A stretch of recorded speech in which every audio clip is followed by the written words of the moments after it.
옛날 옛적 한양 가까운 어느 세도가 동네에 김씨 마님이라는 사람이 있었습니다. 남편이 조정에서 벼슬을 하고 있는 고관대자 가문의 정경 부인이었으니 동네에서 그 앞에 허리를 굽히지 않는 이가 없었지요. 그런데 이 마님에게 한 가지 병통이 있었습니다. 말이었지요. 김씨 부인은 세상 모든 사람이 반드시 우아하고 고상하고 격조 있는 문자로만 말을 해야 한다고 믿는 사람이었습니다. 때는 봄이 막 문턱을 넘어서던 어느 이른 아침이었습니다. 김씨 마님은 안채 앞마당을 거닐고 있었지요. 걸음걸이가 고왔습니다. 비단 치마 자락이 아침 이슬을 스치며 살랑살랑 흔들렸습니다. 화려한 의상 위에 금빛 비녀가 햇살을 받아 은은하게 빛났지요. 김씨 부인은 두 손을 앞에 가지런히 모으고 뒷짐은 졌으나 기품 있게 졌으며 코끝으로는 아침 꽃향기를 천천히 들이마시고 있었습니다.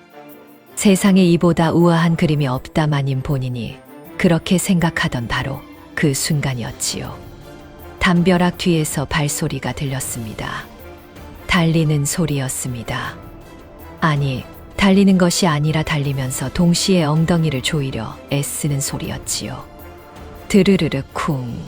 마당쇠가 담벼락을 반쯤 들이받으며 모퉁이를 돌아 나타났습니다. 30살 넘은 건장한 사내가 두 다리를 반쯤 모은 채 엉거주춤 앞으로 나아가고 있었지요.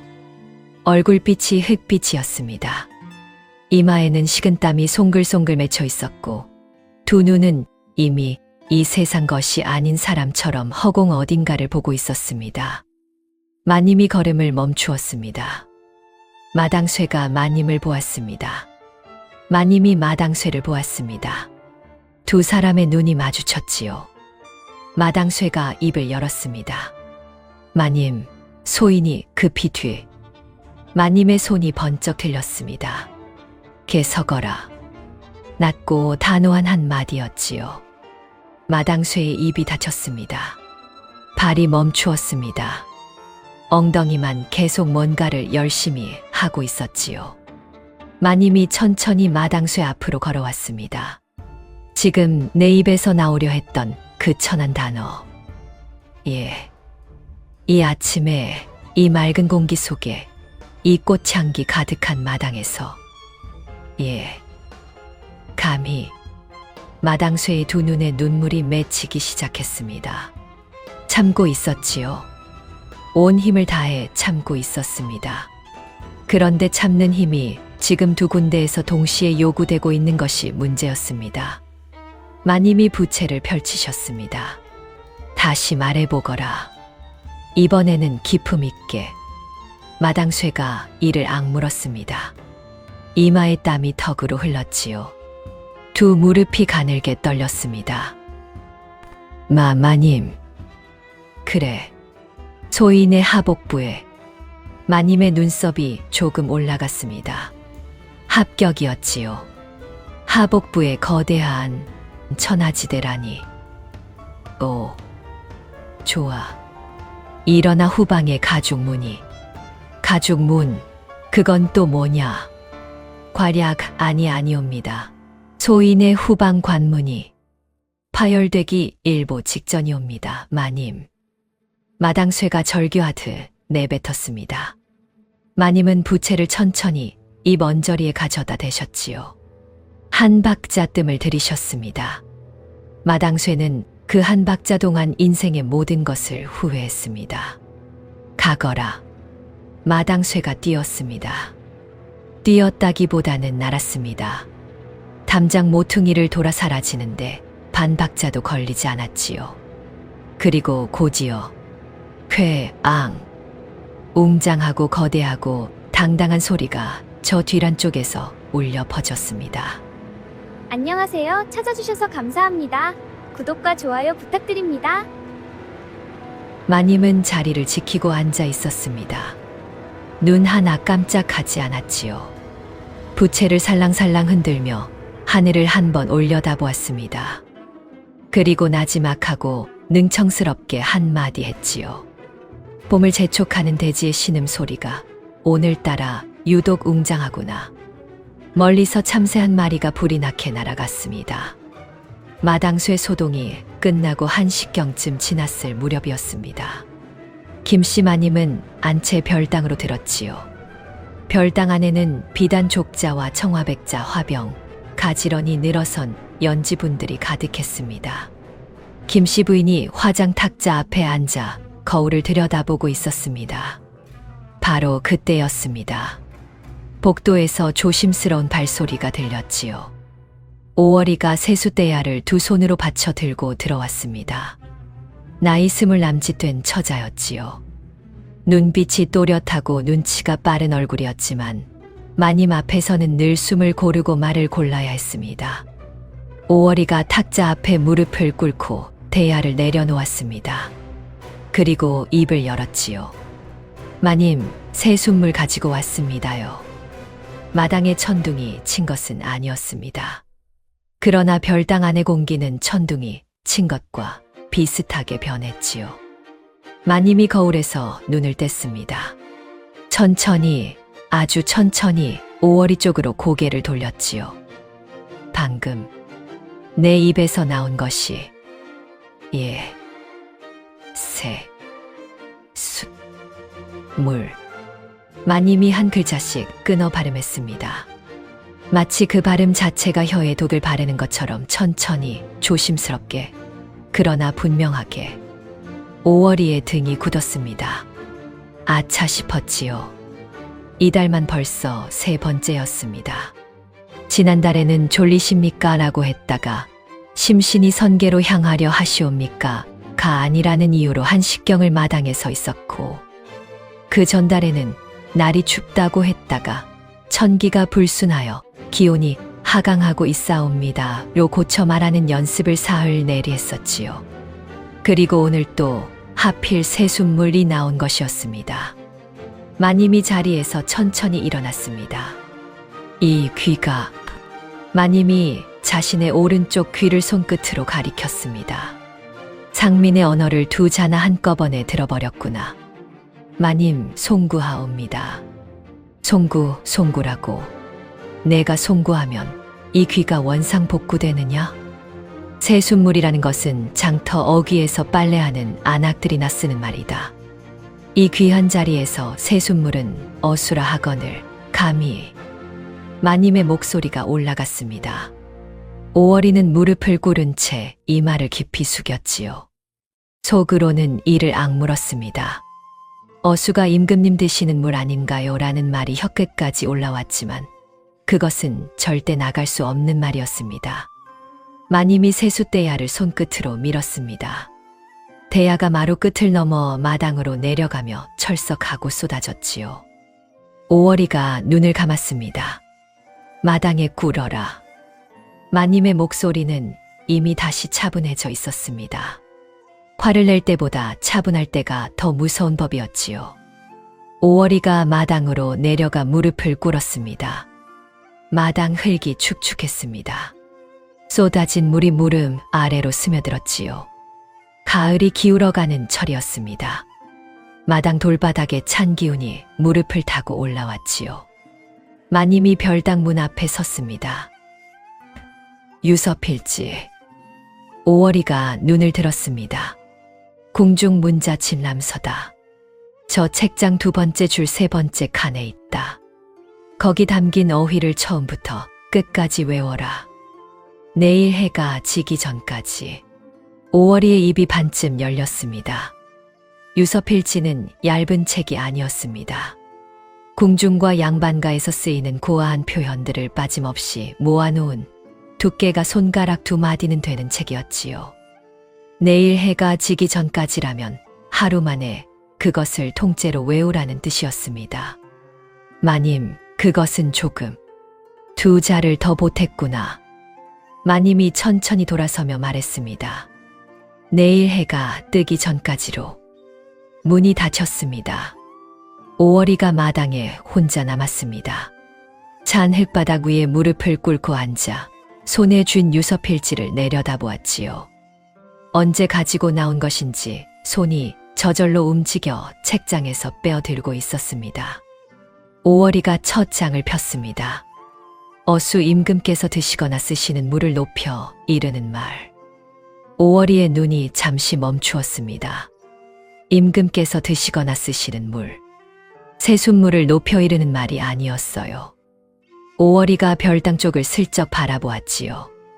창문 너머로 마님의 그림자가 어른거렸습니다. 매일 아침 어수를 올리지 않고 세숫물이라 칭하느냐며 호통을 치시던 그 마님이었지요. 그렇다면 마님은 자기 세숫물을 임금님 물이라 부르라며 하인들을 들볶고 있었던 셈이었습니다. 오월이가 눈을 깜빡였습니다. 그리고 아무 말도 없이 첫 줄부터 입술을 달싹이기 시작했지요. 오월이는 그날 해가 지고도 한참이 지나도록 마당에 앉아 있었습니다.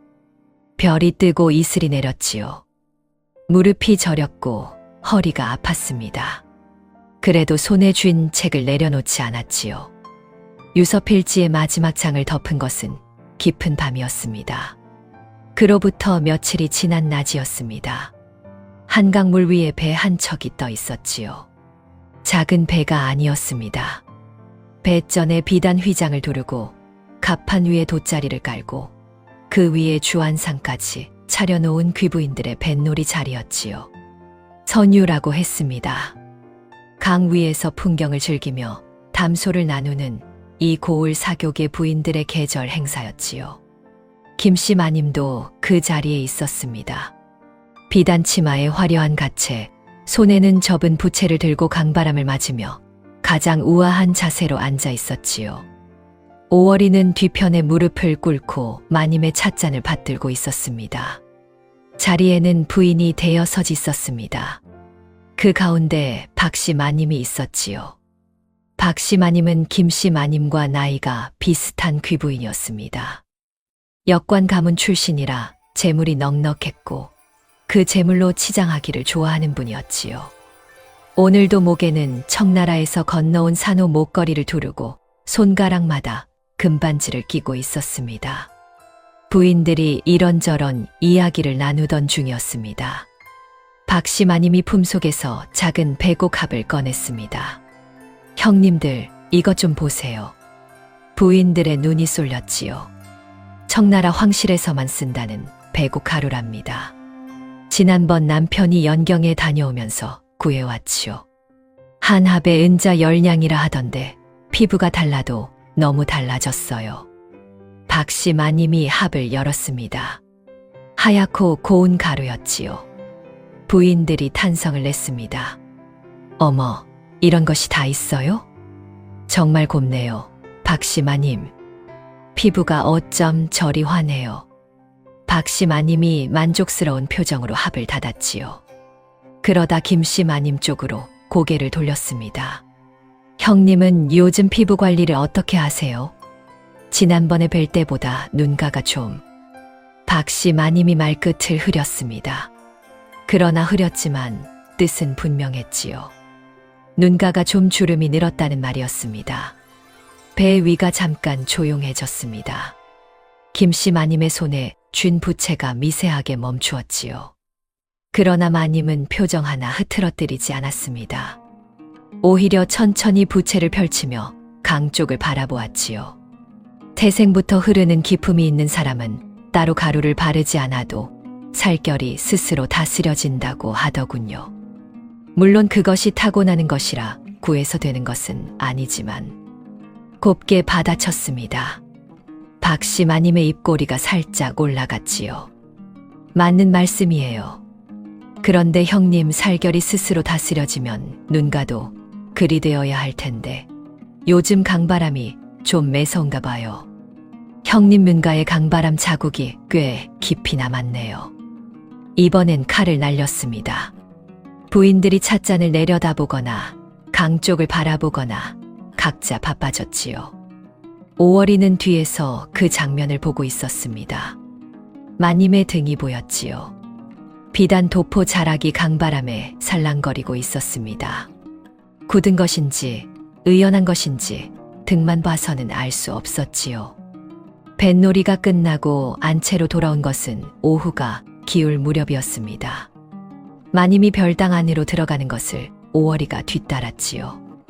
마님이 화장 탁자 앞에 앉으며 거울을 꺼내었어요. 눈가를 손가락으로 당겨보았습니다. 한 번, 두 번, 세 번. 오월이는 숨을 죽였습니다. 마님이 거울에서 눈을 떼지 않은 채 낮게 말했습니다. 단호. 예, 마님. 단호 맞이 화전 연회. 이번 달 열흘 남았다. 오월이가 고개를 끄덕였습니다. 화전 연회는 이 고을 사교계 부인들이 1년에 한 번 여는 큰 행사였지요. 꽃전을 붙여 나누며 봄을 보내는 자리였는데 어느 집 마님이 가장 곱게 차려입고 나오느냐, 사실상 그것이 핵심인 자리였습니다. 그 자리에서 박 씨를 완전히 뭉개야겠다. 마님이 거울을 내려놓았습니다. 오월이를 향해 돌아 앉았지요. 방법을 찾아라. 오월이가 눈을 들었습니다. 저더러요, 마님. 내가 이 집에서 뭘 하는 것이냐. 밥만 먹고 사느냐. 열흘 안에 박 씨를 단번에 눌러버릴 비책을 가져오거라. 피부가 달라지는 것, 눈가가 환해지는 것, 그 어떤 것이든. 하오나 마님 소인이 어찌 그런. 실패하면. 마님이 오월이를 똑바로 보았습니다. 다리를 분질러 놓겠다. 웃는 얼굴이었습니다. 그런데 웃는 얼굴이 더 무서웠지요. 오월이가 별당을 나왔습니다. 마당을 가로질러 부엌 쪽으로 걸어갔지요. 발이 어디로 가는지도 모르는 걸음이었습니다.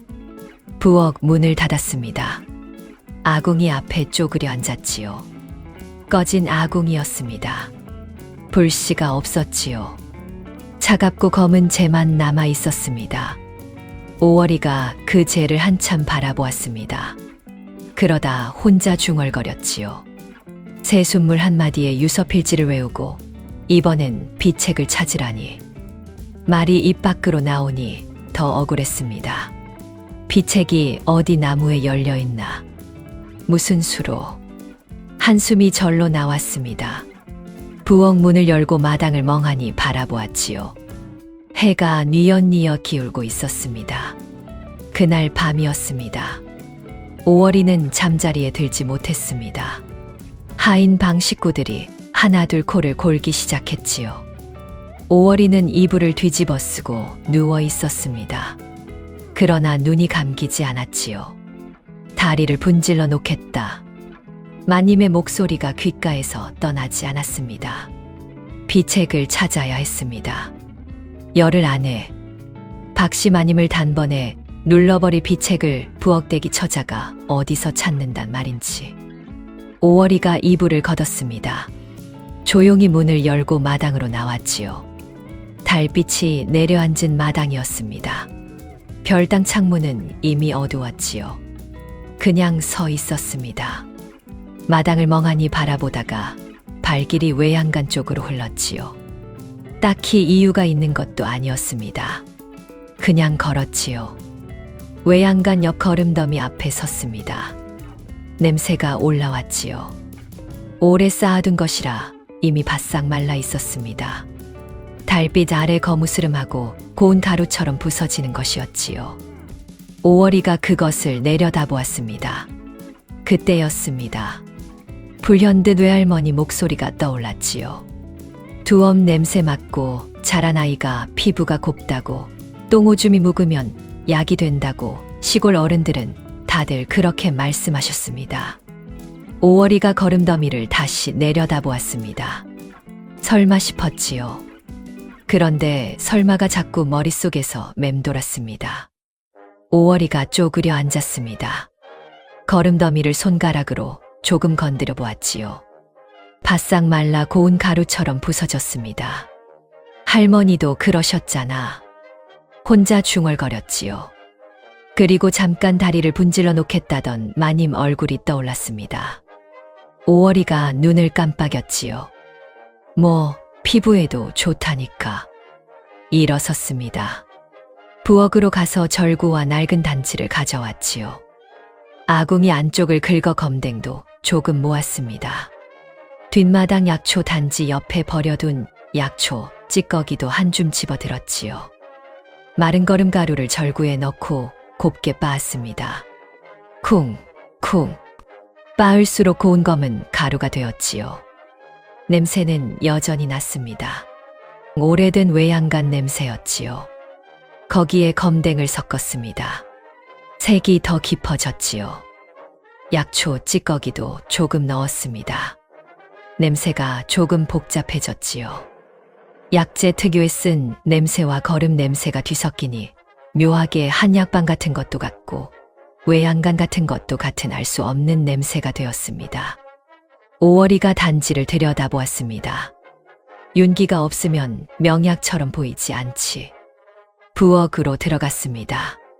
선반 위에서 동백기름 병을 찾았지요. 들기름도 찾았습니다. 둘 다 들고 나왔습니다. 동백기름을 단지 안에 넉넉히 부었습니다. 들기름도 부었지요.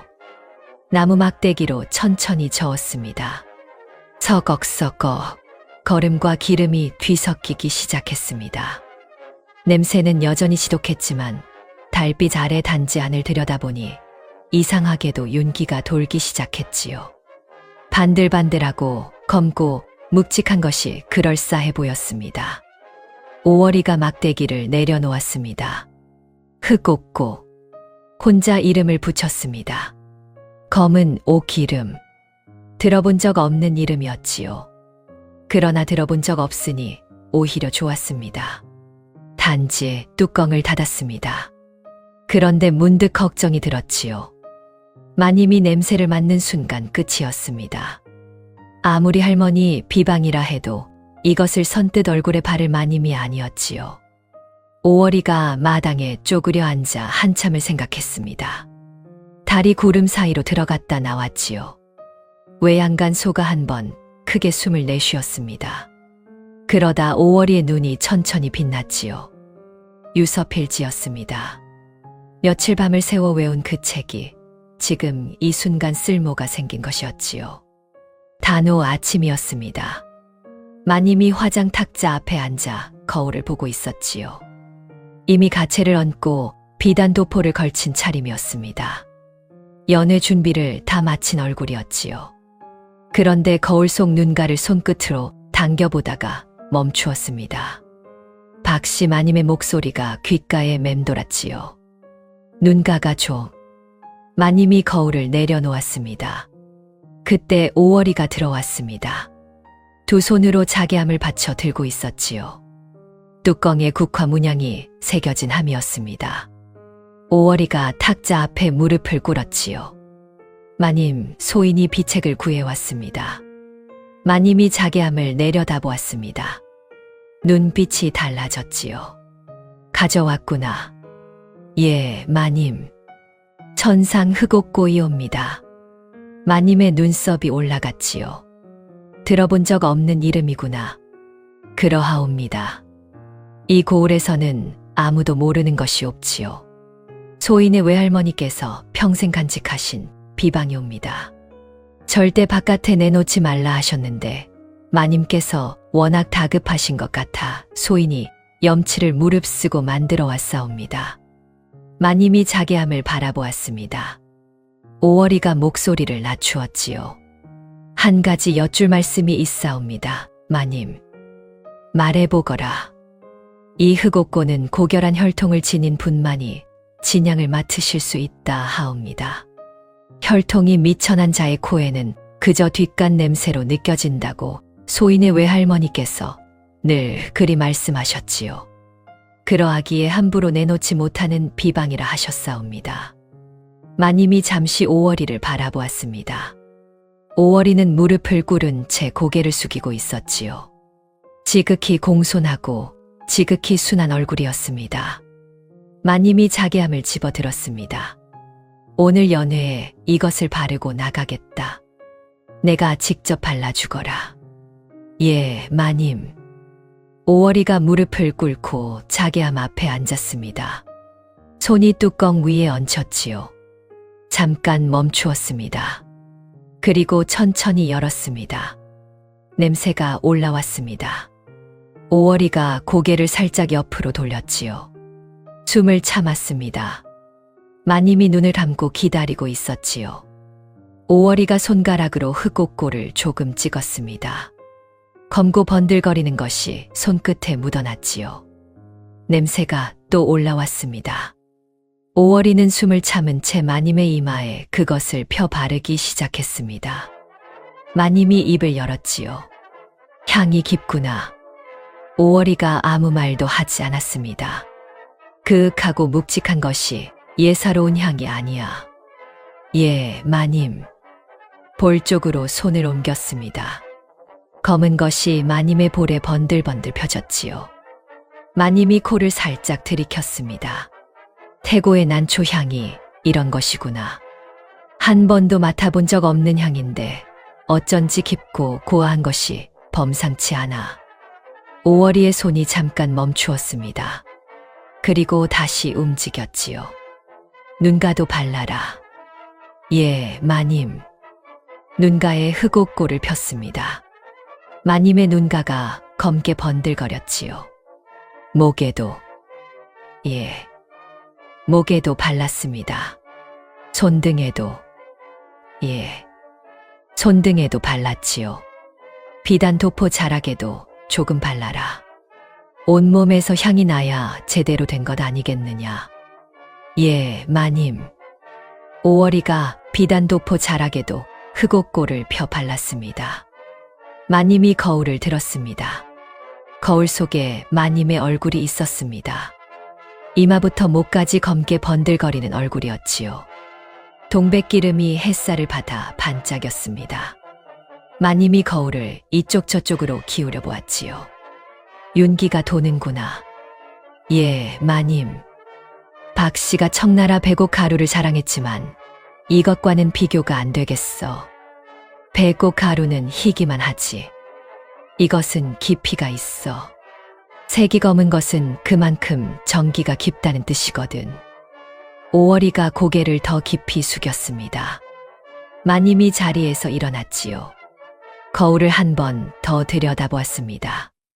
검게 번들거리는 얼굴로 아주 흡족한 표정을 짓고 있는 얼굴이었지요. 가자. 마님이 별당 문을 열었습니다. 오월이가 그 뒤를 따랐지요.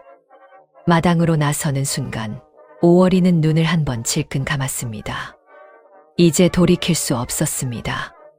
마당에 귀부인들이 모여 있었습니다. 335 자리를 잡고 앉아 부채를 펼치고 찻잔을 들고 이 집 저 집 소식을 주고받고 있었지요. 그때였습니다. 마님이 연회장으로 들어섰습니다. 가장 먼저 알아챈 것은 코였습니다. 부인 하나가 찻잔을 들다가 손을 멈추었지요. 옆에 앉은 부인이 눈살을 살짝 찌푸렸습니다. 또 다른 부인이 슬그머니 고개를 돌렸지요.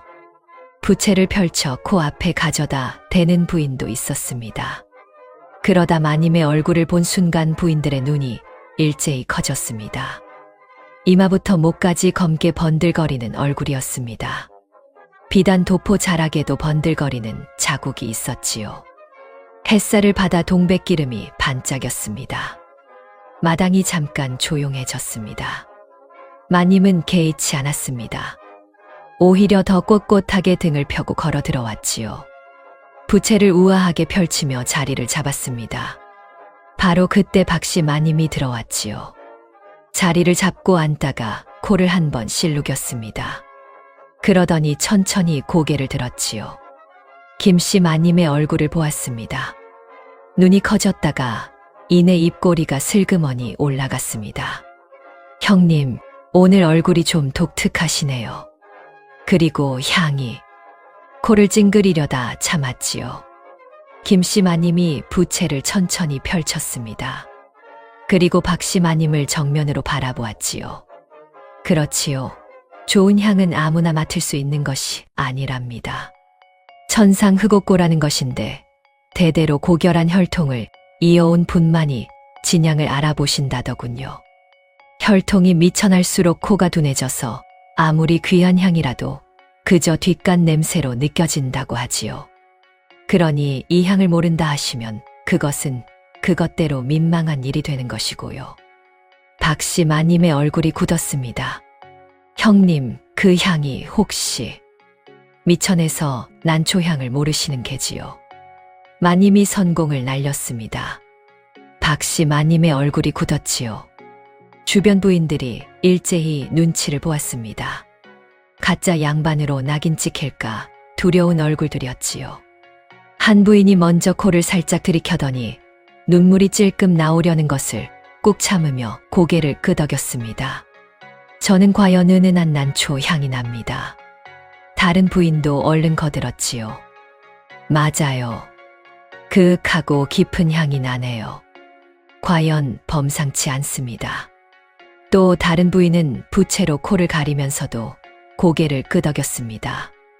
역시 좋은 것은 다르군요. 박씨 마님이 입을 열었다 닫았습니다. 사방에서 향이 난다고 하는데 혼자 뒷간 냄새라고 할 수는 없었지요. 그렇군요. 제가 오늘 코가 좀 막혔나 봐요. 마님이 만족스러운 표정으로 부채를 접었습니다. 연 회장이 묘한 분위기로 가득 찼지요. 지독한 냄새가 진동하는 가운데 아무도 냄새가 난다고 말하지 않았습니다. 부인들은 저마다 부채질을 하거나 소매로 코를 가리거나 찻잔을 코 가까이 가져다 대면서도 입으로는 향기롭다, 그윽하다, 역시 다르다를 반복했지요. 오월이는 마님 뒤편에 무릎을 꿇고 앉아 그 광경을 보고 있었습니다. 똥냄새를 난초향이라 찬양하는 귀부인들이었지요. 고개를 숙였습니다. 숙이지 않으면 표정을 감출 수 없을 것 같았습니다. 그런데 연회가 무르익을 무렵이었습니다. 초여름 햇볕이 마당을 가득 채우고 있었지요. 마님의 얼굴에서 무언가가 흘러내리기 시작했습니다. 처음엔 아주 조금이었습니다. 이마 언저리에서 가느다란 줄기 하나가 볼을 타고 내려왔지요. 동백기름과 거름이 뒤섞인 흑옥고가 햇볕에 녹아내리는 것이었습니다. 이마에서 볼로, 볼에서 턱으로 검은 줄기가 하나둘 늘어났습니다. 햇볕이 강해질수록 더 빠르게 흘러내렸지요. 마님의 얼굴이 점점 기묘한 모양이 되어가고 있었습니다. 부인들이 찻잔을 들다 말고 멈추었습니다. 아무도 말하지 않았지요. 그때였습니다. 마당 담벼락 쪽에서 무언가가 코를 킁킁거리는 소리가 들렸습니다. 동네 강아지 한 마리였지요. 담장 틈으로 코를 들이밀고 있었습니다. 코를 들이밀다가 냄새를 맡더니 눈이 번쩍 떠졌지요. 담장을 훌쩍 넘어 마당 안으로 들어왔습니다. 그러더니 마님 쪽으로 걸어가기 시작했지요. 오월이가 눈을 크게 떴습니다. 강아지가 마님의 치맛자락 앞에 앉았습니다. 코를 바짝 들이대더니 킁킁, 킁킁 연신 냄새를 맡기 시작했지요. 꼬리가 신나게 흔들렸습니다. 마님이 화들짝 치마를 들었지요. 이 천한 짐승이. 그 순간이었습니다. 담장 위에서 고양이 한 마리가 뛰어내렸습니다. 마님 옆을 스쳐 지나가더니 도포 자락 냄새를 맡고는 그 자리에 앉아버렸지요. 담장 너머에서 또 다른 강아지가 낑낑거렸습니다. 저리 가지 못하느냐. 마님이 부채로 강아지를 쫓았지요. 강아지가 물러났다가 다시 다가왔습니다. 고양이는 꼼짝도 하지 않았지요. 코를 킁킁거리며 도포 자락 앞에 납작 엎드려 있었습니다. 부인들이 부채 뒤로 얼굴을 감추기 시작했습니다. 안면 근육이 마비될 지경이었지요. 바로 그때 마당쇠가 장작을 치고 담장 모퉁이를 돌아 나타났습니다. 들어서다가 코를 한 번 킁킁거렸지요. 외양간 냄새가 왜 여기까지? 마당쇠가 고개를 들었습니다. 마님이 보였지요. 강아지와 고양이에 둘러싸인 채 부채를 휘두르고 있는 마님이었습니다. 얼굴에서는 검은 것이 줄줄 흘러내리고 있었지요. 마당쇠가 입을 두 손으로 틀어막았습니다. 장작이 우르르 쏟아졌지요. 박씨 마님이 그 순간을 놓치지 않았습니다. 정중하게, 아주 정중하게 입을 열었지요. 형님, 그 귀한 향은 영물인 짐승들이 먼저 알아보나 봅니다. 마님의 눈이 가늘어졌습니다. 천한 코로는 알 수 없는 향이지요. 이를 악물고 대꾸했지요. 그 순간이었습니다. 하늘이 갑자기 어두워졌습니다. 초여름 소나기였지요. 예고도 없이 한 줄기 빗물이 쏟아졌습니다. 부인들이 비명을 지르며 처마 밑으로 달려갔지요. 마님은 미처 피하지 못했습니다. 빗물이 마님의 얼굴을 훑어내렸지요. 흘러내리던 흑옥고가 빗물에 씻겼습니다. 검은 것이 씻기고 또 씻기고 그런데 이상했습니다. 완전히 씻기는 것이 아니었지요. 두툼하게 발린 부분은 남고 얇은 부분은 씻겨 내려가면서 마님의 얼굴에 검고 흰 줄무늬가 생겨났습니다. 처마 밑으로 피한 부인들이 그 얼굴을 보았습니다. 아무도 말을 하지 않았지요. 소나기가 딱 그쳤습니다. 마당에 마님 혼자 서 있었습니다. 얼굴에 검고 흰 줄무늬가 선명했지요. 가채는 빗물에 젖어 한쪽으로 축 늘어져 있었습니다. 발치에는 강아지가 여전히 꼬리를 흔들고 있었지요. 처마 밑 부인들이 일제히 부채로 얼굴을 가렸습니다. 박씨 마님도 부채를 들었지요. 부채 위로 두 눈만 보였습니다. 그 눈이 심하게 떨리고 있었지요. 웃음을 참는 것이었습니다. 오월이는 기둥 뒤에 서 있었습니다. 고개를 푹 숙이고 있었지요. 어깨가 조금 들썩였습니다. 숨소리가 나오지 않도록 입술을 꽉 깨물고 있었습니다. 마당 한가운데 마님이 서 있었습니다. 얼룩말 같은 얼굴로 꼿꼿하게 연회가 파했습니다. 귀부인들이 하나둘 돌아갔지요. 인사를 하면서도 고개를 돌렸습니다. 대문을 나서는 순간 참았던 것이 터지는 소리가 담장 너머에서 들렸지요. 마님은 그것을 들었습니다. 들었지만 듣지 않은 척했지요. 안채로 들어서자마자 마님이 입을 열었습니다. 마당에 다 모여라. 낮고 단단한 목소리였지요. 소문은 빠른 법이었습니다. 연회장에서 무슨 일이 있었는지 하인방에까지 이미 다 퍼져 있었지요. 마당쇠도 알았고 부엌하인들도 알았고 뒷마당을 쓸던 막동이도 알았습니다. 하인들이 하나둘 마당으로 나왔지요.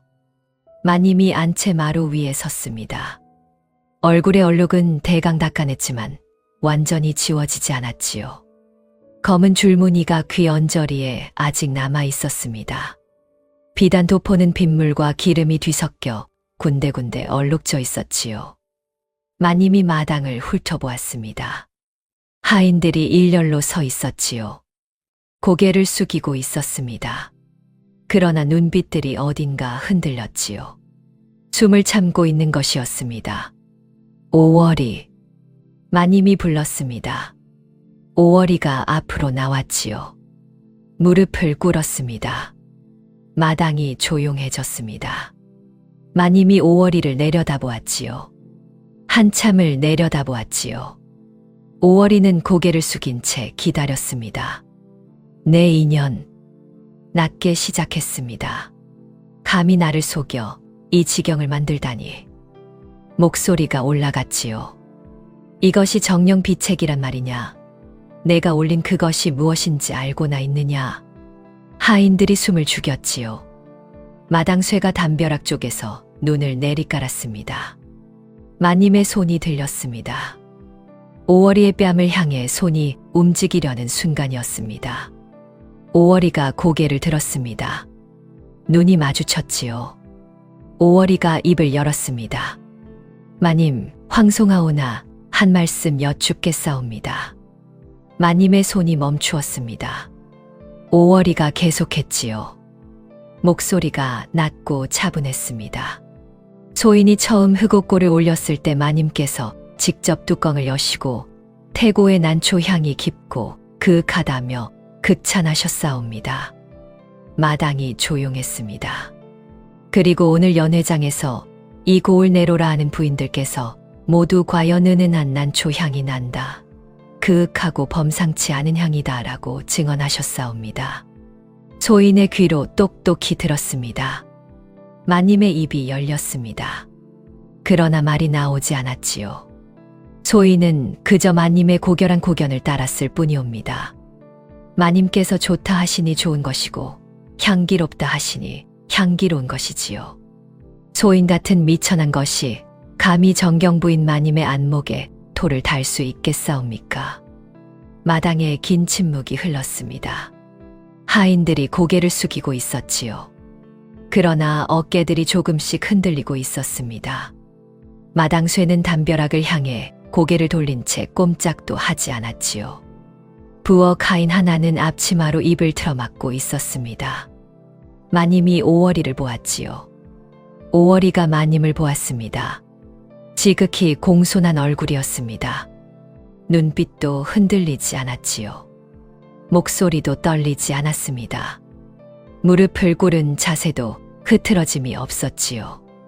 마님의 입이 열렸습니다. 그러나 말이 나오지 않았지요. 오월이를 처벌하려면 흑옥고가 소똥이었다는 것을 먼저 말해야 했습니다. 그런데 그것을 말하는 순간이었지요.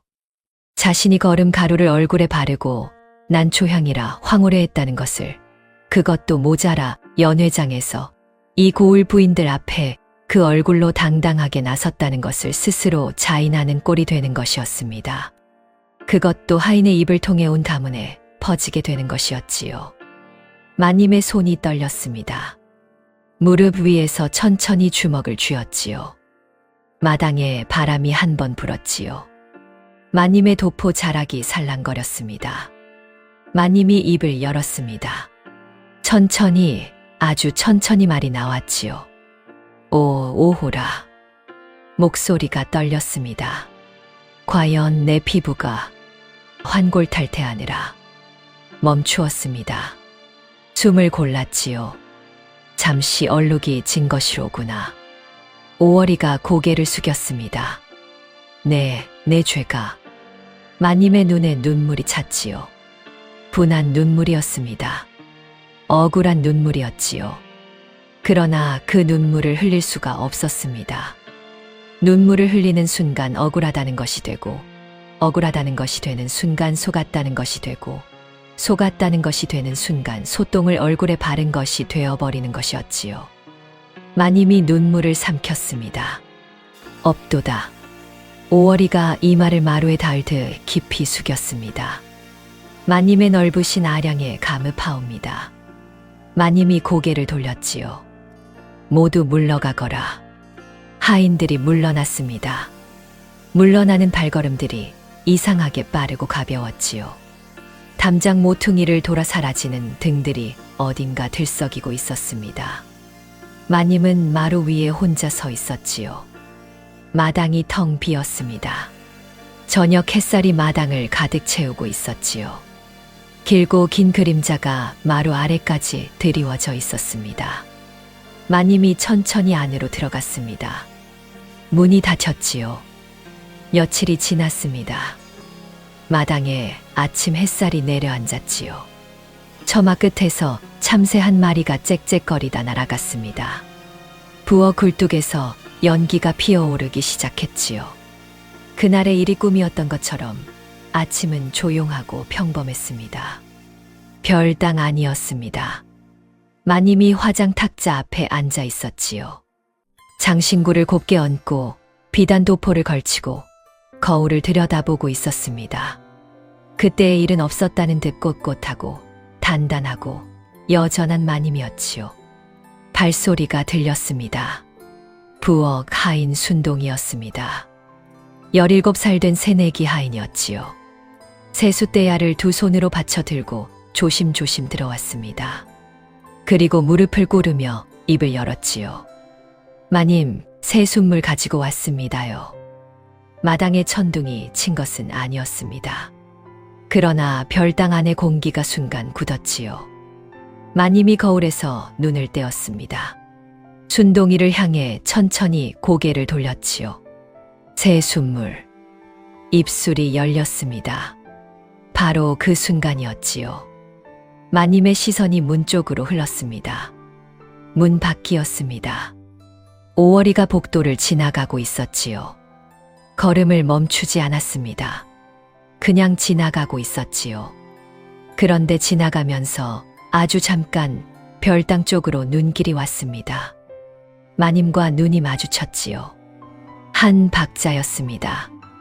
오월이가 눈을 내리깔고 지나갔습니다. 마님이 다시 순동이를 보았지요. 입을 열었습니다. 그러더니 닫았습니다. 헛기침을 한 번 했지요. 가져다 놓거라. 순동이가 눈을 깜빡였습니다. 얼른 고개를 숙이고 대야를 내려놓고 물러났습니다. 별당에 마님 혼자 남았습니다. 거울을 들었지요. 한참을 들여다보았습니다. 그리고 거울을 내려놓았지요. 창밖으로 오월이가 마당을 가로질러 부엌 쪽으로 걸어가는 것이 보였습니다. 걸음이 가벼웠지요. 아무 일도 없다는 듯 그냥 걸어가고 있었습니다. 마님은 아무 일도 없었다는 듯 창문을 닫으려 했지만 손끝이 어찌나 급했던지 문살에 손가락을 찌을 뻔했습니다. 순간 눈썹이 파르르 떨렸지만 마님은 끝까지 태연한 척 고개를 돌렸습니다. 그리고는 누구에게 하는 말인지 모를 만큼 작은 목소리로 중얼거렸지요. 물이란 것이 이름이 너무 많아도 피곤한 법이지. 오월이는 고개를 숙였습니다. 웃음을 참느라 어깨가 아주 조금 흔들렸지요. 마님이 창문을 닫았습니다. 그렇게 천상의 흙옥고 이야기가 끝났습니다. 그 뒤로 김씨 마님은 여전히 고상한 말을 좋아하긴 했지만 예전처럼 하인들 입에서 나온 말 한마디마다 벼락을 치지는 못했다고 하지요. 누군가 새순물이라 해도 밥이라 해도 마님은 먼저 헛기침부터 했습니다.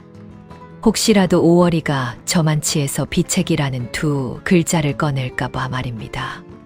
세상 일이란 참 우습지요. 어떤 사람은 체면 하나를 지키려다 온몸에 흙옥고를 바르고 어떤 사람은 말 한마디를 고상하게 꾸미려다 제 코앞의 냄새도 모른 척합니다. 그런데 또 어떤 사람은 겨우 엽전 서푼 때문에 밤잠을 설치고 그 서푼을 갚겠다고 날마다 남의 집 문을 두드리기도 하지요. 자, 이번 이야기는 거창한 보물에서 시작하지 않습니다. 금덩이도 아니고 비단도 아니고 논밭 문서도 아닙니다. 그저 엽전 서푼입니다. 하지만 그 서푼이 어찌나 고약하게 사람 마음을 붙들었는지 나중에는 산골 오두막 하나를 넘어 고을 관아까지 발칵 뒤집어 놓게 됩니다. 그 소동의 한복판에는 깊은 산골에 살던 정직한 나무꾼 돌쇠와 빚을 갚고도 갚았는지 잊어버리는 이상한 도령이 있었습니다. 그럼 지금부터 서푼빚 때문에 고을이 뒤집힌 이야기를 들려드리겠습니다. 옛날 옛적 깊은 산골에 돌쇠라는 나무꾼이 살았습니다. 황소처럼 우직하고 바위처럼 정직한 사내였지요. 하루 벌어 하루 먹고 사는 처지였지만 남의 것을 탐낸 적이 없었습니다. 동네 사람들이 그랬지요. 저 돌쇠라는 놈은 참 신기한 놈이라고. 꽁돈이 생겨도 기뻐하기는커녕 양심의 가책을 느끼는 놈이라고. 아니, 그러니까 좋게 말하면 정직한 것이고 나쁘게 말하면 너무 단순한 것이지요. 돌쇠는 그 말을 들을 때마다 고개를 끄덕였습니다. 맞는 말이었거든요. 그런 돌쇠의 전 재산이라고는 때 묻은 무명옷 한 벌, 도끼 하나, 그리고 엽전 서푼이 전부였습니다. 그해 가을 산에 비가 쏟아졌습니다. 갑작스러운 폭우였지요. 돌쇠가 나무를 다 팔고 빈 지게를 지고 내려오는데 하늘에 구멍이 뚫렸나 싶을 만큼 퍼붓는 것이었습니다.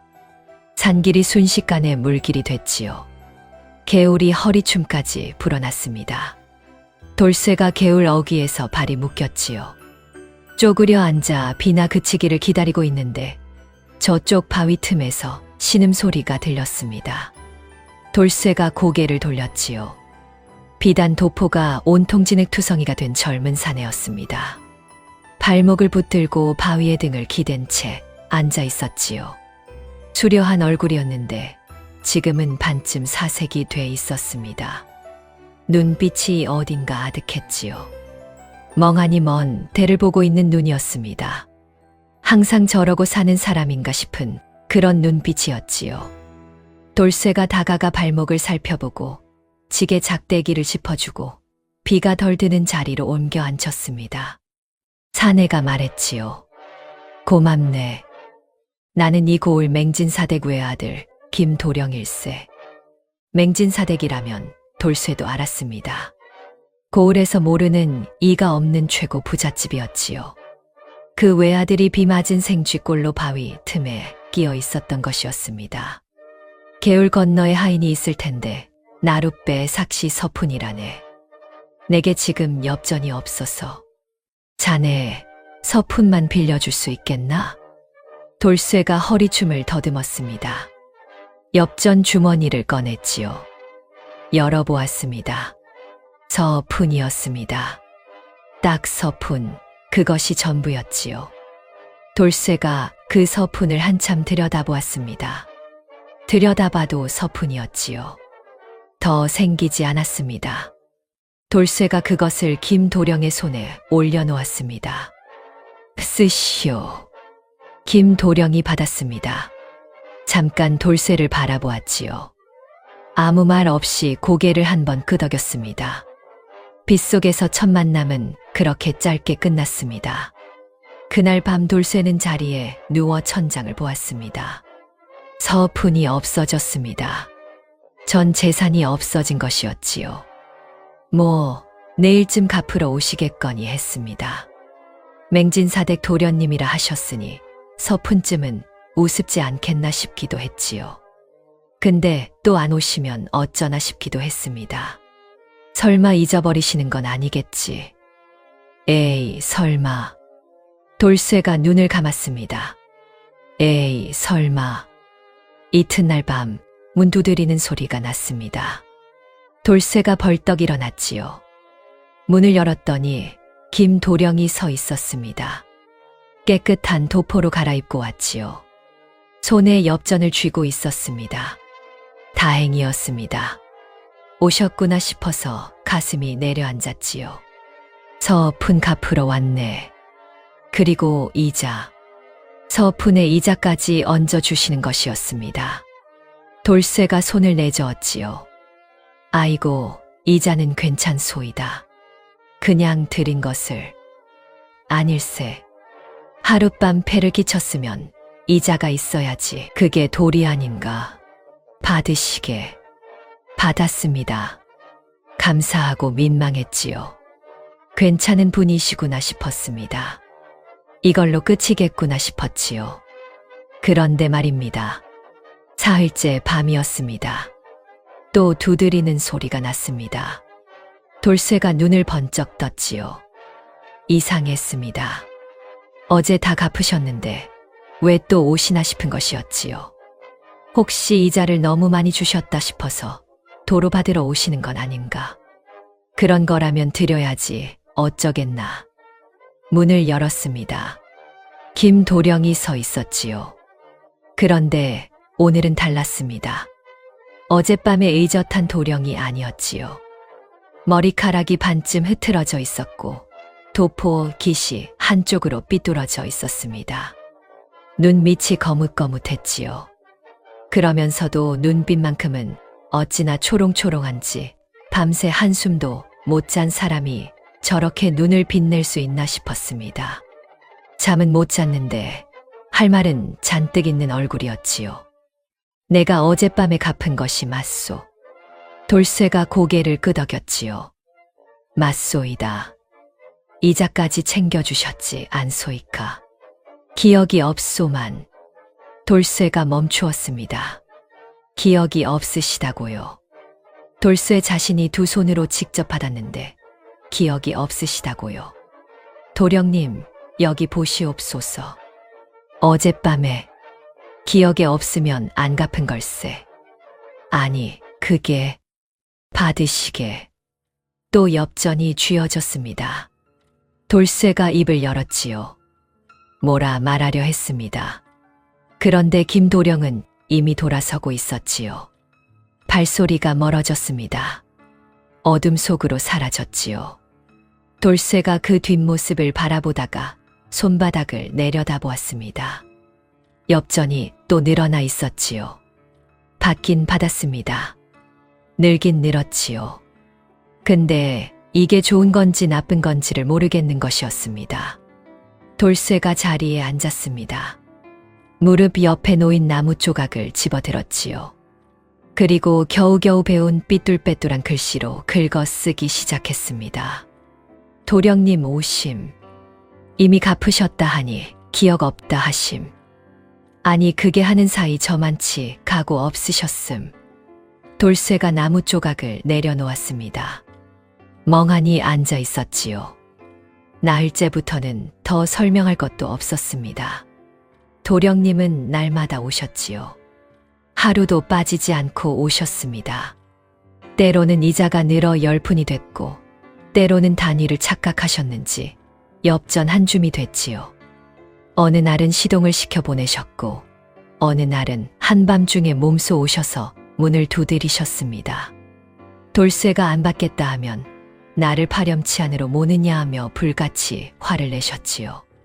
받겠다 하면 그제야 어깨가 내려앉으시며 잘됐군 하고 돌아가셨습니다. 며칠이 지나자 나무 조각이 모자라 새 조각을 깎아야 했습니다. 그 삐뚤빼뚤한 장부에는 날마다 한 줄씩 늘어갔지요. 도령님 또 오심. 오심 냥 억지로 던지고 가심. 마당에 떨어진 거 주워 담음. 오늘 또 오심. 안 받는다 하니 칼 물고 죽는다 하심. 어쩔 수 없이 받음. 돌쇠의 오두막 방구석에는 어느새 엽전 자루가 탑처럼 쌓이기 시작했습니다. 돌쇠는 그 돈을 감히 쓰지 못했지요. 쓸 수가 없었습니다. 내 돈이 아닌 것 같았거든요. 받긴 받았는데 내 돈인지 아닌지를 여전히 모르겠는 것이었지요. 그저 쌓아두었습니다. 날마다 장부에 적으며 쌓아두었지요. 그러는 사이에 엽전 자루는 점점 더 높이 쌓여만 갔습니다. 그 탑이 누군가의 눈에 띄기 전까지는 맹진사댁에는 친척 숙부가 하나 있었습니다. 염소수염을 매만지는 버릇이 있는 사내였지요. 겉으로는 정신이 온전치 못한 조카를 지극정성으로 돌보는 척했지만 속으로는 맹진사댁 가산을 통째로 삼킬 기회만 노리고 있었습니다.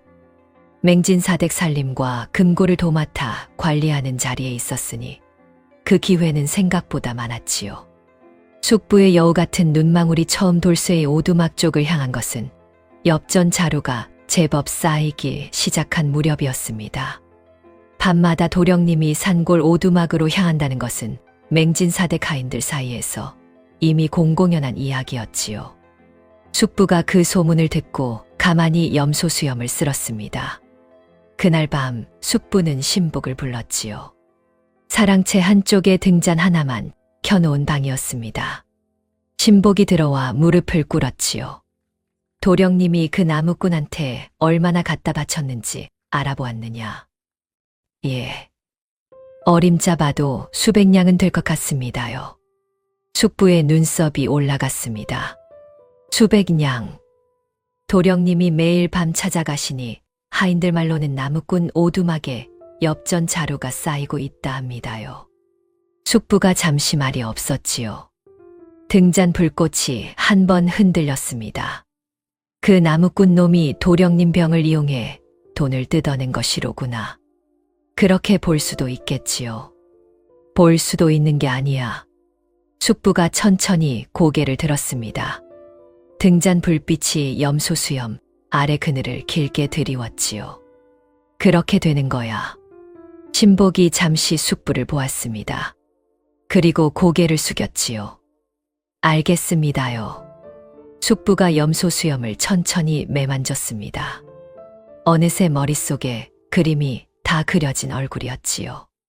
그리고 어느 날 밤 아무도 모르게 돌쇠의 오두막 주변을 한 바퀴 돌아보았습니다. 창호지에 비친 엽전 자루의 그림자를 보았지요. 숙부의 입꼬리가 천천히 올라갔습니다. 그날 밤 돌쇠는 장부를 적다가 스르르 잠이 들었습니다. 얼마나 지났을까 밖에서 소리가 났습니다. 바스락하는 소리였지요. 돌쇠가 눈을 번쩍 떴습니다. 귀를 기울였지요. 다시 들었습니다. 이번엔 흙을 긁는 소리 같기도 했습니다. 돌쇠가 몸을 일으키려다 멈추었지요. 또 들었습니다. 풀벌레 소리뿐이었습니다. 요즘 들어 밤마다 도령님이 오시다 보니 괜히 신경이 곤두서는 것이려니 싶었지요. 별일 없겠거니 하고 돌아누웠습니다. 눈을 감았지요. 이내 다시 잠이 들었습니다. 바로 그 순간 마당 구석에서 삽이 흙을 파고들었습니다. 두 사람이었지요. 한 사람이 삽질을 하는 동안 다른 한 사람은 사방을 살폈습니다. 보따리가 열렸지요. 안에서 관인이 찍힌 은괴들이 쏟아졌습니다. 묵직하고 차가운 것들이었지요. 그것들이 하나씩 구덩이 안으로 내려갔습니다. 흙이 다시 덮였지요. 발로 꾹꾹 눌러 다졌습니다. 아무 일도 없었다는 듯 마당이 다시 조용해졌지요. 두 사람의 발소리가 멀어졌습니다. 어둠 속으로 사라졌지요. 오두막 안에서 돌쇠는 깊이 잠들어 있었습니다. 코를 골고 있었지요. 마당 구석에 무엇이 묻혔는지 꿈에도 몰랐습니다. 이튿날 아침이었습니다. 돌쇠가 일어나 마당으로 나왔지요. 마당 구석 흙이 살짝 뒤집혀 있었습니다. 돌쇠가 그쪽을 잠깐 보았지요. 두더지가 들었나 싶었습니다. 그냥 지나쳤지요. 돌쇠가 도끼를 챙겨 막 대문을 나서려는데 밖에서 발소리가 났습니다. 하나가 아니었지요. 여럿이었습니다. 그것도 빠르게 가까워지고 있었지요. 돌쇠가 멈추었습니다. 귀를 기울였습니다. 쾅! 대문이 안으로 터졌습니다. 포졸들이 쏟아져 들어왔지요. 하나, 둘, 셋 마당이 순식간에 가득 찼습니다. 돌쇠가 뒤로 물러섰지요. 등이 벽에 닿았습니다. 이놈이 돌쇠냐? 예, 그런데 무슨. 맹진사댁 재물을 훔쳐 감춘 대도가 내 놈이렸다. 잡아라. 돌쇠가 눈을 크게 떴습니다. 말이 나오지 않았지요. 영문을 모르는 사이 포졸들이 달려들었습니다. 팔이 비틀렸지요. 포승줄이 손목을 파고들었습니다. 아니, 잠깐 전엔 아무것도. 닥쳐라. 포졸 하나가 오두막 안으로 뛰어들었습니다. 쿵쾅거리는 소리가 났지요. 잠시 후 엽전 자루들이 마당으로 쏟아져 나왔습니다. 포졸이 휘파람을 불었지요. 여기 있다. 엄청나게 쌓아뒀네. 또 다른 포졸이 삽을 들고 마당 구석을 파기 시작했습니다. 돌쇠가 그쪽을 보았지요. 흙이 뒤집혔습니다. 어젯밤 살짝 뒤집혀 있던 바로 그 자리였지요. 삽이 무언가에 부딪혔습니다. 묵직한 소리였지요. 관인 은괴가 쏟아졌습니다. 돌쇠의 눈이 커졌습니다. 저것이 어디서 났는지, 저것이 제 마당에서 왜 나오는지 입이 떨어지지 않았지요. 포승줄이 당겨졌습니다. 돌쇠가 질질 끌려가며 뒤를 돌아보았지요. 도끼가 마당에 나뒹굴고 있었습니다.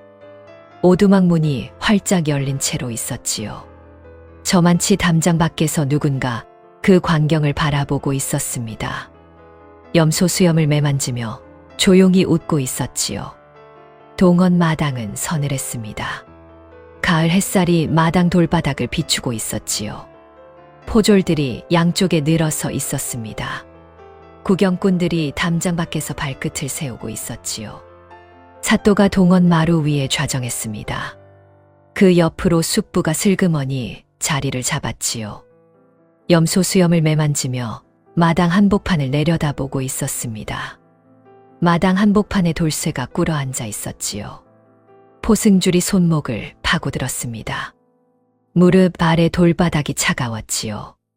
아침에 끌려 나온 것이 언제였는지 해가 중천을 넘어 기울고 있었습니다. 무릎이 저려왔지요. 그러나 돌쇠는 고개를 숙이지 않았습니다. 고개를 들었지요. 사또의 눈이 차갑게 내려다보고 있었습니다. 네, 이놈. 사또가 천천히 입을 열었습니다. 맹진사댁 도령이 정신이 온전치 못하다는 것은 고을에서 모르는 이가 없다. 그 틈을 타 도령에게 접근하여 가산을 탕진하게 만들고 집안의 재물까지 빼돌렸으니 내 죄가 얼마나 무거운 줄 아느냐. 날이 소인은 억울하옵니다. 돌쇠가 입을 열었습니다. 그 돈은 도령님이 소인에게 주신 것이옵니다. 소인이 빼앗은 것도 꼬드긴 것도 아니옵니다. 도령님이 매일 밤 찾아오셔서 억지로? 사또가 눈썹을 올렸지요. 고을 최고 부잣집 도련님이 산골 나무꾼한테 억지로 돈을 갖다 바쳤다는 말이냐? 그러하옵니다. 날이 소인이 안 받겠다 해도 기어코. 사또가 코웃음을 쳤습니다. 들어보셨습니까? 날이. 숙부가 그때 슬그머니 끼어들었지요. 목소리가 낮고 부드러웠습니다. 저 나무꾼 놈이 얼마나 교활한지 아시겠지요. 제 발로 찾아온 척, 억지로 준 척 모든 것을 도령님 탓으로 돌리고 있지 않습니까? 정신이 온전치 못한 도령님은 반박도 못하시니 이보다 편한 핑계가 없지요. 소인은 사실을 말씀드리는 것이옵니다. 돌쇠가 목소리를 높였습니다. 도령님이 직접 오셔서 주신 것이옵니다. 소인이 안 받겠다 하면 담을 넘으시고 문을 잠그면 창으로 던지시고. 그 말을 누가 증명하겠느냐. 사또가 차갑게 잘랐습니다. 도령님이 증명해 주실 수 있사옵니다. 도령님을 이 자리에 불러주시면. 도령님은 오늘 몸이 불편하시다. 숙부가 조용히 말했지요. 안타까운 표정이었습니다.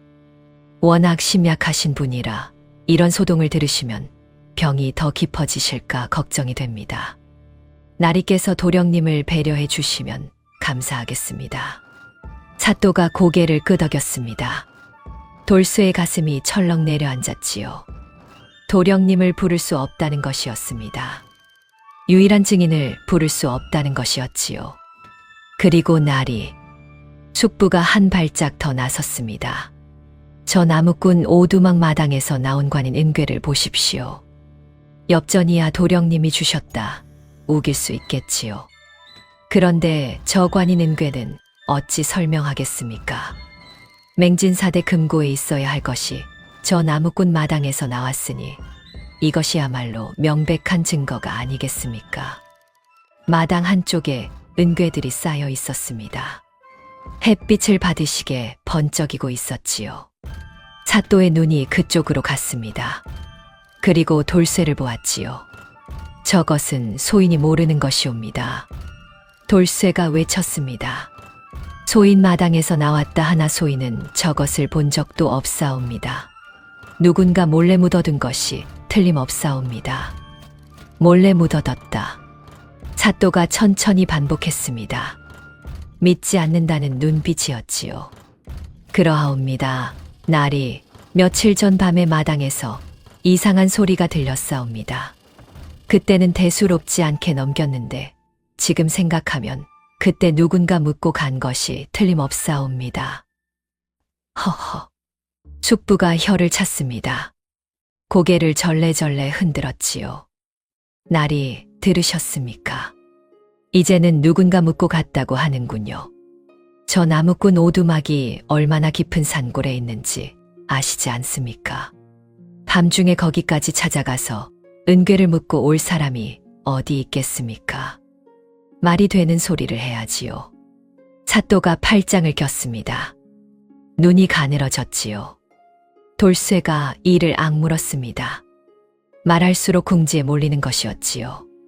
변명을 할수록 더 수상해 보이는 것이었습니다. 숙부가 하는 말은 다 그럴싸하게 들렸고 돌쇠가 하는 말은 다 핑계처럼 들렸지요. 이럴 때일수록 차분해야 했습니다.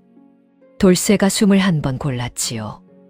날이. 소인한테 딱 한 가지만 보여드릴 것이 있사옵니다. 무엇이냐? 소인이 날마다 적어온 장부이옵니다. 사또의 눈썹이 올라갔습니다. 장부, 도령님이 오실 때마다 적어두었사옵니다. 언제 오셨는지, 얼마를 주고 가셨는지 낱낱이 다 적혀 있사옵니다. 포승줄만 조금 풀어주시면.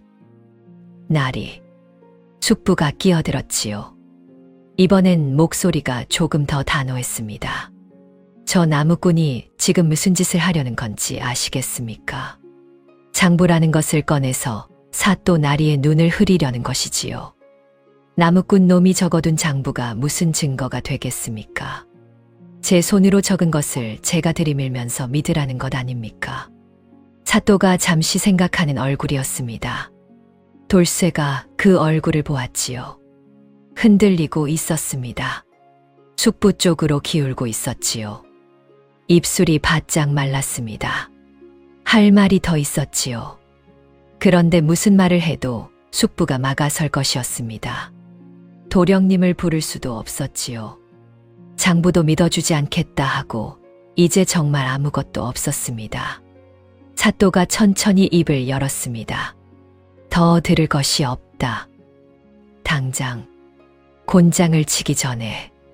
숙부가 사또 귓가에 몸을 기울이며 낮게 속삭였습니다. 본보기로 단단히 다스리셔야 합니다. 나리. 이런 자를 봐주었다가는 고을 기강이 서지 않지요. 사또가 고개를 끄덕였습니다. 포졸을 향해 손을 들었지요. 곤장을 쳐라. 포졸이 곤장을 들었습니다. 돌쇠가 눈을 질끈 감았습니다. 무릎 아래 돌바닥이 차가웠지요. 포승줄이 손목을 파고들었습니다. 이제 정말 끝이구나 싶었지요. 억울했습니다. 억울한데 어찌할 도리가 없었습니다. 황소처럼 우직하게, 바위처럼 정직하게 살아온 것이 이 마당에서 아무 소용이 없었지요. 곤장이 높이 올라갔습니다. 바로 그 순간이었습니다. 동원 대문이 벌컥 열렸습니다. 잠깐, 목소리가 마당을 갈랐지요. 포졸이 멈추었습니다. 사또가 고개를 들었지요. 구경꾼들이 웅성거렸습니다. 김도령이 동원 마당으로 뛰어들어왔습니다. 숨이 턱까지 차 있었지요. 도포 자락이 흐트러져 있었습니다. 머리카락이 반쯤 풀려 있었지요. 눈빛이 타오르고 있었습니다. 그 눈빛이 마당 한복판에 꿇어앉은 돌쇠를 발견했지요. 도령의 얼굴이 굳었습니다. 그리고 사또를 보았지요. 이게 무슨 짓이오? 사또가 눈썹을 치켜 올렸습니다. 도령님, 여기가 어딘 줄 알고 저 사람이 무슨 죄를 지었다는 거요? 김도령이 성큼 마당 안으로 들어섰습니다. 포졸들이 당황해서 서로 눈치를 보았지요. 사또가 헛기침을 했습니다. 도령님, 저 나무꾼 놈이 도령님의 재물을 훔쳐. 김도령이 사또의 말을 잘랐습니다. 저 사람이 내 것을 훔쳤다고? 그러하옵니다. 도령님 대근괴까지. 말도 안 되는 소리. 김도령이 버럭 소리를 질렀습니다. 마당이 다시 한번 울렸지요. 구경꾼들이 담장 밖에서 더 바짝 붙었습니다. 저 사람은 내가 빚진 사람이요. 내가 아직 다 못 갚은 사람이란 말이요. 사또가 헛기침을 했습니다. 도령님, 저 나무꾼 놈이 도령님을 꼬드겨요? 김도령이 사또를 똑바로 보았습니다. 내가 꼬드김을 당했다고요? 그러하옵니다. 도령님이 속으셨어. 내가 속았다고요? 김도령의 눈썹이 딱 모였습니다. 목소리가 한 톤 낮아졌지요. 나리, 내가 저 사람한테 빚을 졌소. 내가 직접 찾아가서 갚았소. 내 발로 찾아간 것이요. 누가 시킨 것도 아니고 꼬드김을 당한 것도 아니요. 내가 빚을 지면 잠을 못 자는 사람이요. 그것이 내 성미요. 오늘도 그 생각에 밥을 못 먹었단 말이요. 마당이 조용해졌습니다. 포졸들이 곤장을 내린 채 멍하니 서 있었지요. 사또가 입을 열었다 닫았습니다. 숙부의 얼굴에서 슬그머니 웃음기가 사라졌지요. 김도령이 품 안에서 무언가를 꺼냈습니다. 문서였지요. 두툼한 문서였습니다. 내가 오늘 이것을 가져왔소. 이 고을관아 건물과 사또 자리를 저 사람한테 넘기는 문서요. 당장 저 사또 놈을 끌어내리고 돌쇠가 거기 앉아야 하오. 마당이 한순간 얼어붙었습니다.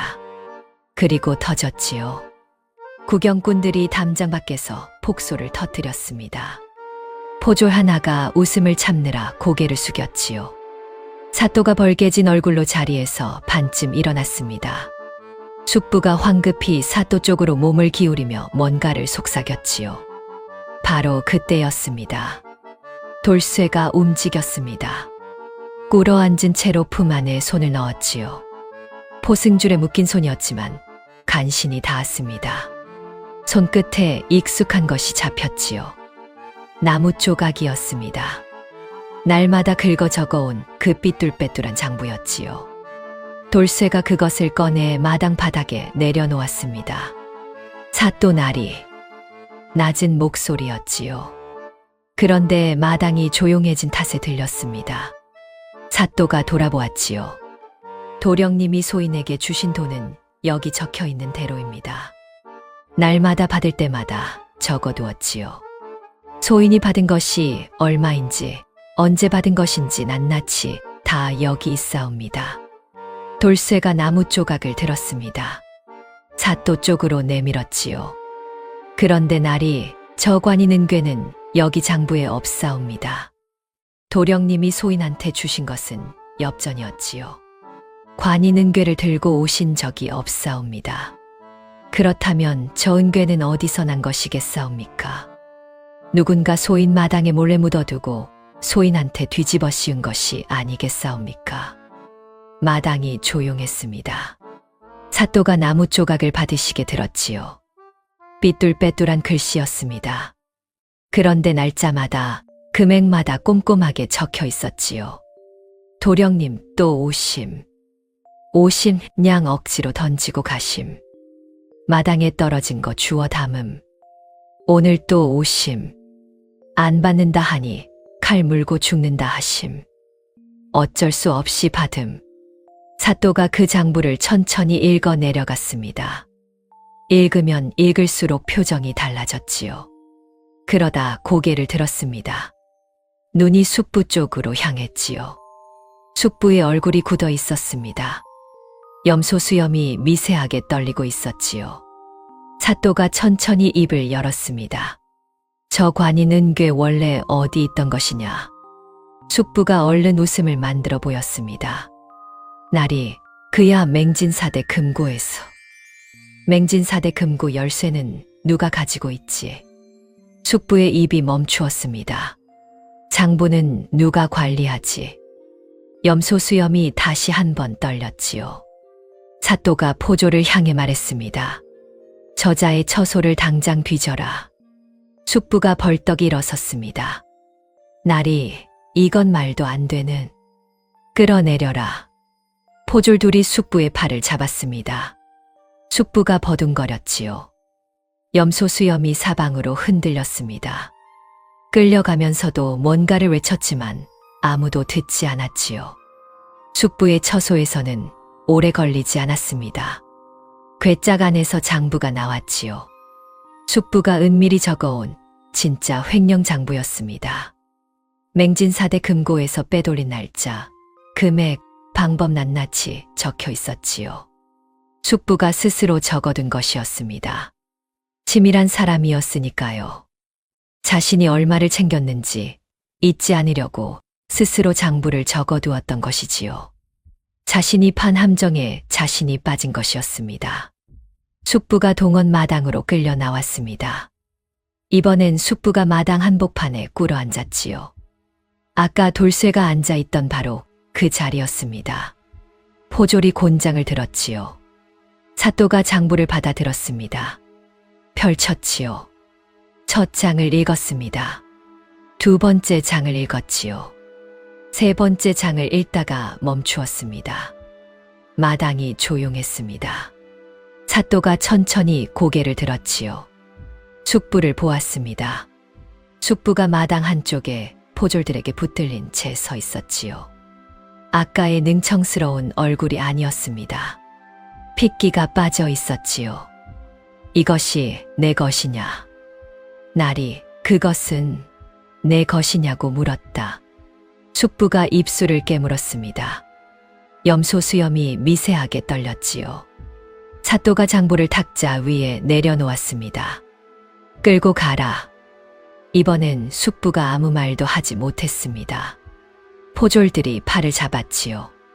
숙부의 발이 마당 돌바닥을 끌렸습니다. 질질 끌려가면서 숙부의 눈이 마지막으로 돌쇠를 보았지요. 돌쇠는 그 눈을 피하지 않았습니다. 숙부가 동원대문 밖으로 사라졌습니다. 발소리가 멀어졌지요. 마당이 조용해졌습니다. 사또가 자리에서 일어났습니다. 마루에서 내려와 마당으로 걸어왔지요. 돌쇠 앞에 섰습니다. 돌쇠가 고개를 숙이려 했지요. 사또가 손을 들어 막았습니다. 고개를 들게. 돌쇠가 고개를 들었습니다.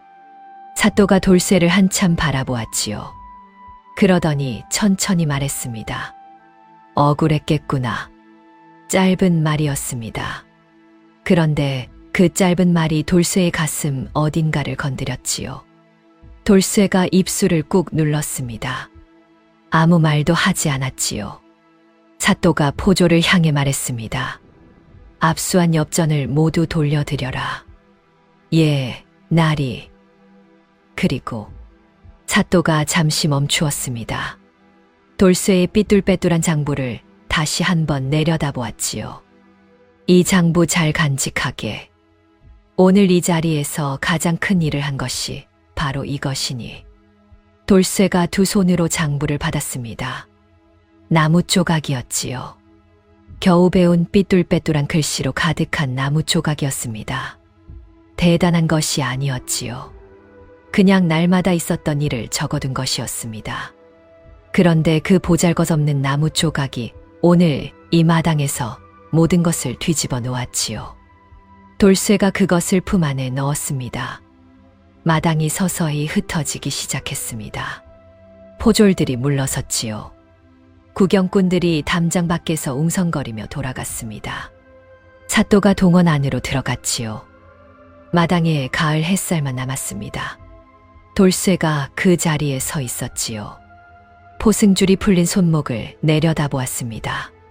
줄이 파고든 자국이 붉게 남아 있었지요. 무릎도 아팠습니다. 돌바닥에 오래 꿇어 있었던 탓이었지요. 몸 여기저기가 쑤셨습니다. 그런데 이상하게 어깨가 가벼웠지요. 발소리가 들렸습니다. 돌쇠가 고개를 들었지요. 김도령이 마당을 가로질러 오고 있었습니다. 아까 난입해서 소리를 지르고 문서를 꺼내 흔들던 그 기세는 어디 갔는지 지금은 머리카락을 쓸어 올리며 멋쩍은 얼굴로 걸어오고 있었지요. 도포 자락이 아직도 흐트러져 있었습니다. 도령이 돌쇠 앞에 섰습니다. 두 사람이 마주 보았지요. 한참을 아무 말도 없었습니다. 김도령이 먼저 입을 열었지요. 괜찮은가? 예. 많이 다쳤나? 아니옵니다. 또 잠시 침묵이 흘렀습니다. 김도령이 멀뚱히 돌쇠를 보다가 품 안을 더듬었지요. 돌쇠가 그 손을 보았습니다. 눈이 스르르 감겼지요. 역시 나였습니다. 엽전이 나왔습니다. 내가 오늘 이 소동 때문에 자네한테 너무 폐를 끼친 것 같아서. 이자로. 도령님. 돌쇠가 조용히 불렀습니다. 왜? 오늘 와주셔서 고맙습니다. 김도령이 멈추었습니다. 엽전을 내밀던 손이 멈추었지요. 돌쇠를 보았습니다. 돌쇠가 고개를 숙였지요. 깊이 숙였습니다. 도령님이 오시지 않으셨다면 소인은 오늘 끝이었사옵니다. 마당이 조용했습니다. 김도령이 한참을 돌쇠를 내려다보았지요. 그 아득한 눈빛이 잠깐 흔들렸습니다. 먼 데를 보던 눈이 처음으로 돌쇠에게 제대로 닿은 것 같았지요. 그러더니 김도령이 헛기침을 했습니다. 뭐 당연한 거 아닌가. 내가 빚진 사람인데. 예. 빚진 사람이 위험에 처한 걸 그냥 지나칠 수는 없지. 예, 도령님. 그게 도리 아닌가. 그러하옵니다. 김도령이 다시 품을 더듬었습니다. 그러니 이자는 받아야. 돌쇠가 피식 웃었습니다. 어이가 없어서 황당해서 그러면서도 왠지 가슴이 뭉클해져서 웃음이 멈추지 않았지요. 받았습니다. 받을 수밖에 없었지요. 언제나 그랬듯이 그냥 받았습니다. 그 뒤로 맹진사 댁에서는 돌쇠를 불렀습니다. 사랑채에 맹진사 어른이 앉아 계셨지요. 머리가 희끗한 노인이었습니다. 돌쇠가 들어서자 한참을 바라보셨지요. 그러더니 천천히 입을 여셨습니다. 자네가 돌쇠인가? 그러하옵니다. 내 아들 녀석이 자네한테 한동안 폐를 많이 끼쳤다고 들었네. 돌쇠가 고개를 저었습니다. 폐라고 하기는 폐지. 맹진사 어른이 조용히 말씀하셨지요. 밤마다 찾아가 억지로 돈을 쥐어준 것이 폐가 아니면 무엇인가. 그런데 자네는 그 돈을 한 푼도 쓰지 않고 장부까지 적어두었다고 하더군. 돌쇠가 아무 말도 하지 않았습니다. 그 장부가 오늘 내 아들을 구했네. 그리고 자네도 구했지. 맹진사 어른이 자리에서 일어나셨습니다. 방 안쪽으로 들어가시더니 무언가를 들고 나오셨지요. 묵직한 보따리였습니다. 이것은 감사의 표현일세. 사양하지 말게. 자네가 받아야 할 것이네. 돌쇠가 두 손으로 받았습니다. 무거웠지요. 그리고 한 가지 더 부탁이 있네. 맹진사 어른이 돌쇠를 바라보셨습니다. 내 아들 녀석 곁에 있어주게. 저 아이는 앞으로도 밤마다 누군가를 찾아갈 것일세. 빚을 갚으러 이자를 얹으러 그 발길이 엉뚱한 데로 향하지 않도록. 자네처럼 정직한 사람이 곁에 있어줘야 내가 눈을 감을 수 있겠네. 돌쇠가 한참을 바닥을 보았습니다. 그러더니 고개를 들었지요. 도령님이 허락하신다면 그리하겠습니다. 그리하여 돌쇠는 맹진사댁 도령의 정식 말벗 겸 수행원이 되었습니다. 좋은 기와집도 얻었지요. 때 묻은 무명옷 대신 반듯한 옷도 생겼습니다. 도끼 하나가 전 재산이던 나무꾼이 어느새 고을에서 제법 알려진 사람이 되어 있었지요. 그런데 사는 것이 크게 달라지지는 않았습니다. 매일 저녁이면 여전히 도령님을 모시고 장터 국밥집으로 향했거든요. 돌쇠가 두툼한 고기가 가득한 돼지국밥 두 사발을 시키고 탁주를 한 잔씩 따르면 김도령이 늘 그릇 품에서 엽전을 꺼내며 말했습니다. 이복의 돌쇠, 내가 어제 서푼 빚진 게 있네만. 돌쇠가 국밥 한 술을 뜨며 대답했지요. 받았사옵니다, 도령님. 받았나? 내 기억에. 받았사옵니다. 그런가. 김도령이 고개를 끄덕이며 탁주를 한 모금 마셨습니다. 그러더니 잠시 후 또 품을 더듬는 것이었지요. 그런데 이자는 챙겨줬던가? 돌쇠가 국밥 그릇을 내려놓았습니다. 그리고 천장을 한번 보았지요. 한숨이 나오려는 것을 꾹 참았습니다.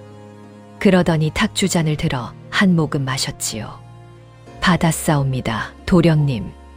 잘됐군. 김도령이 흐뭇한 얼굴로 국밥을 들었습니다. 어깨가 내려앉았지요. 그 얼굴이 언제나 그랬듯 빚을 다 갚은 사람의 얼굴이었습니다.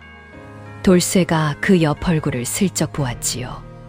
처음 산속 바위 틈에서 봤을 때도 저 얼굴이었습니다. 비에 흠뻑 젖어서 발목을 붙들고 앉아서 그래도 눈빛만큼은 아득하게 먼 대를 보고 있던 그 얼굴이었지요. 그때 서푼을 내밀었습니다. 그것이 시작이었지요.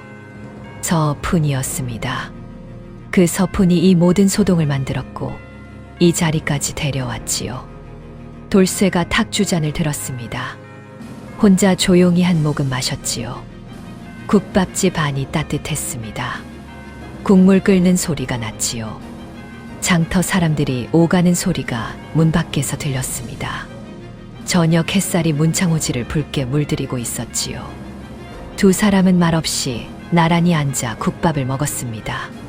신분도 달랐고 가진 것도 달랐고 기억하는 것과 기억 못하는 것도 달랐지만 이 저녁만큼은 그냥 막역한 동무 둘이 나란히 앉아 있었지요. 이렇게 해서 오늘 이야기도 끝이 났습니다.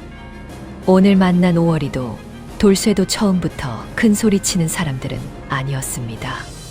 오월이는 마님 앞에서 늘 고개를 숙여야 했고 돌쇠는 가진 것이라곤 도끼 하나와 엽전 서푼뿐인 산골 나무꾼이었지요. 남들 눈에는 그저 만만한 하녀요, 가난한 나무꾼처럼 보였을지도 모릅니다. 그런데 세상 일이 꼭 겉으로 보이는 대로만 흘러가지는 않습니다. 고상한 말을 그리 따지던 김씨 마님은 결국 제 허세 때문에 온몸에 흑옥고를 바르고 망신을 당했고 맹진사대 재물을 탐내던 숙부는 순박한 돌쇠를 함정에 빠뜨리려다 도리어 제 속셈을 들키고 말았습니다. 참 무습지요. 높은 자리에 앉아 있다고 반드시 속까지 높은 것은 아니고 말이 번지르르 하다고 반드시 마음까지 곱지는 않습니다.